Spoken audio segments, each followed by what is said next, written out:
دوستو اگر مذہب یہودیت میں شادی کی بات کی جائے تو یہودیوں میں شادی کا طریقہ بہت سادہ اور دلچسپ ہے، جس میں منگنی کا اعلان شادی سے پہلے کر دیا جاتا ہے۔ Hello guys, welcome to our channel, اور آج ہم لے کے آئے ہیں یہودی مذہب میں شادی اور عورت کا مقام۔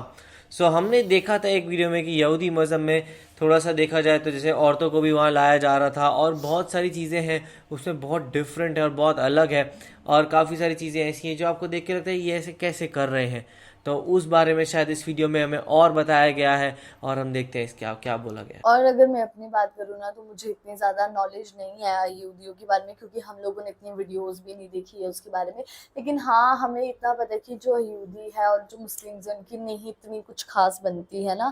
اور ابھی ہم دیکھیں گے کہ ہم لوگوں نے یہ بھی ویڈیوز دیکھی کہ جو یہودی ہے وہ بہت زیادہ برے تھے، ہے نا، انہوں نے مطلب کہ بہت زیادہ برا کیا تھا، اس لیے اسے مسلمس کو نہیں پتہ تھا، اور جو اچھے لگتا ہے وہ بیسکلی، اور جو مسلمز ہیں وہ کافی سچے لوگ ہوا کرتے تھے اس ٹائم اور کافی اچھے تھے، اسی لیے ان میں ڈفرینسز آ گئے تھے یہودیوں اور مسلمز کے بیچ۔ باقی دیکھتے ہیں کہ اس ویڈیو سے ہمیں کیا پتہ لگے گا، تو سٹارٹ کرتے ہیں۔ وہی تو دیکھ لیتے ہیں پھر کیا ہوگا، تو آپ بھی دیکھو ہم بھی دیکھتے ہیں، لیٹس سٹارٹ۔ ناظرین گرامی، کہا جاتا ہے کہ جب ہٹلر نے ہزاروں یہودیوں کو قتل کیا تھا تو چند یہودیوں کو یہ کہہ کر زندہ چھوڑ دیا تھا کہ آنے والی نسلیں ان کے کرتوت دیکھ سکیں کہ میں نے ان کو کیوں قتل کیا۔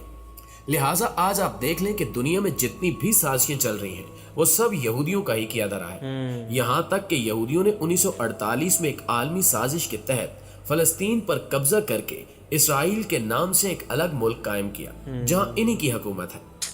دوسرے مذاہب کی طرح یہودیت میں بھی بعض دنوں کو خصوصی تقدس حاصل ہے، جیسا کہ یہودیت اور بعض عیسائی فرقوں میں سبت عبادت کا دن ہے، اور اسے یہودیوں کے مقدس دنوں میں سب سے اہم ترین سمجھا جاتا ہے۔ سبت جمعے کے روز غروب آفتاب سے شروع ہو کر اگلے روز غروب آفتاب تک جاری رہتا ہے، اور یہ دن روایتی طور پر 3 ضروری کھانوں پر مشتمل ہوتا ہے۔ غیر آرتھوڈوکس یہودیوں کے لیے جمعے اور ہفتے کے درمیانی رات کا کھانا سب سے زیادہ اہمیت کا حامل ہے، اور وہ اس کا خاص اہتمام کرتے ہیں۔ اس کھانے کا آغاز چالا روٹی سے ہوتا ہے جو برکت کے طور پر کھائی جاتی ہے، جبکہ سبت کو امن اور پاکیزگی کا دن سمجھا جاتا ہے۔ اس روز روایتی طور پر اچھے کپڑے پہننے کو اہمیت دی جاتی ہے، اور بعض لوگ پاکیزگی کی علامت کے طور پر سفید کپڑے پہنتے ہیں، اور جمعے کی رات کو گھر میں موم بتیوں کو روشن کیا جاتا ہے اور صبح سویرے عبادت گاہوں کا رخ کیا جاتا ہے جہاں اس دن کی مناسبت سے خصوصی عبادات کی جاتی ہیں۔ اس کے ساتھ ساتھ سخت نظریات کے حامل یہودی اس روز تمباکو نوشی، آتش بازی، محنت مزدوری اور گاڑیوں میں سفر کرنے سے منع کرتے ہیں۔ دوستو اگر مذہب یہودیت میں شادی کی بات کی جائے تو یہودیوں میں شادی کا طریقہ بہت سادہ اور دلچسپ ہے، جس میں منگنی کا اعلان شادی سے پہلے کر دیا جاتا ہے۔ ان کے نزدیک شادی کے دن روزہ رکھنے کو مستحسن سمجھا جاتا ہے، جبکہ شادی کی رسم ساپہر کو مجلس میں ادا کی جاتی ہے، جس میں کم از کم 10 بالغوں کی موجودگی ضروری سمجھی جاتی ہے۔ مجلس کی عمارت میں ایک ریشمی کپڑے کا شامیانہ تیار کیا جاتا ہے جس میں دلہا دلہن کے ہمراہ آتا ہے، جس کے بعد یہودی ربی یعنی یہودی عالم ایک گلاس میں شراب لیتا ہے اور زوجین کے حق میں دعا کرتا ہے اور اس گلاس کو دلہا دلہن کو دے دیتا ہے۔ شادی میں یہ لوگ شراب چکھتے ہیں، اور بعض اوقات دلہا اور دلہن یہ شراب پی جاتے ہیں، اور اگر دلہا اور دلہن کی جھوٹی شراب بچ جائے تو یہودی عقیدے کے مطابق یہ جھوٹی شراب ان کو پلائی جاتی ہے جو یا تو شادی کرنے سے ڈرتے ہیں یا وہ نامردی کی وجہ سے شادی سے دور بھاگتے ہیں۔ ان کے عقیدے کے مطابق اگر دلہا اور دلہن کی جھوٹی شراب کسی نامرد کو پلا دی جائے تو وہ جلد اس نامردی سے چھٹکارا پا جاتا ہے۔ پھر دلہا دلہن کی انگلی میں انگوٹھی پہناتے ہوئے عبرانی زبان میں کہتا ہے کہ دیکھو تم اس انگلی کے ذریعے سیدنا موسیٰ علیہ السلام اور اسرائیل کی رسوم کے مطابق میرے ساتھ منسوب ہو چکی ہو۔ پھر شادی کے عہد نامے کو آرامی زبان میں ربی بآواز بلند پڑھتا ہے، جس کے بعد شراب کا ایک گلاس لیتا ہے اور دعا کر کے پھر زوجین کو دیتا ہے، جسے وہ دونوں چکھ لیتے ہیں۔ یہودی مذہب میں شادی کی بہت ہی عام رسم گلاس توڑنا ہے، جس میں دلہا دلہن شراب پینے کے بعد گلاس کو زمین پر رکھتے ہیں اور دلہا گلاس کو اپنے دائیں پاؤں سے توڑتا ہے، اور سب لوگ مزل طوب یعنی خوش قسمت پکارتے ہیں۔ اس گلاس توڑنے کی وجہ یہ بیان کی جاتی ہے کہ یہودی تاریخ پر ان پر جو ظلم و زیادتیاں ہوئی ہیں ان کی یاد میں ہی گلاس توڑا جاتا ہے، تاکہ شادی کے اس پرمسرت موقع پر بھی اس ظلم و زیادتی کو یاد رکھا جائے۔ جبکہ بعض یہودیوں کے نزدیک اس گلاس توڑنے کا مقصد یہ ہے کہ گلاس کے ٹکڑے یہ بتاتے ہیں کہ یہ دلہا دلہن کب تک شادی کے بندھن میں رہیں گے، یعنی ان کی شادی کب تک قائم رہے گی۔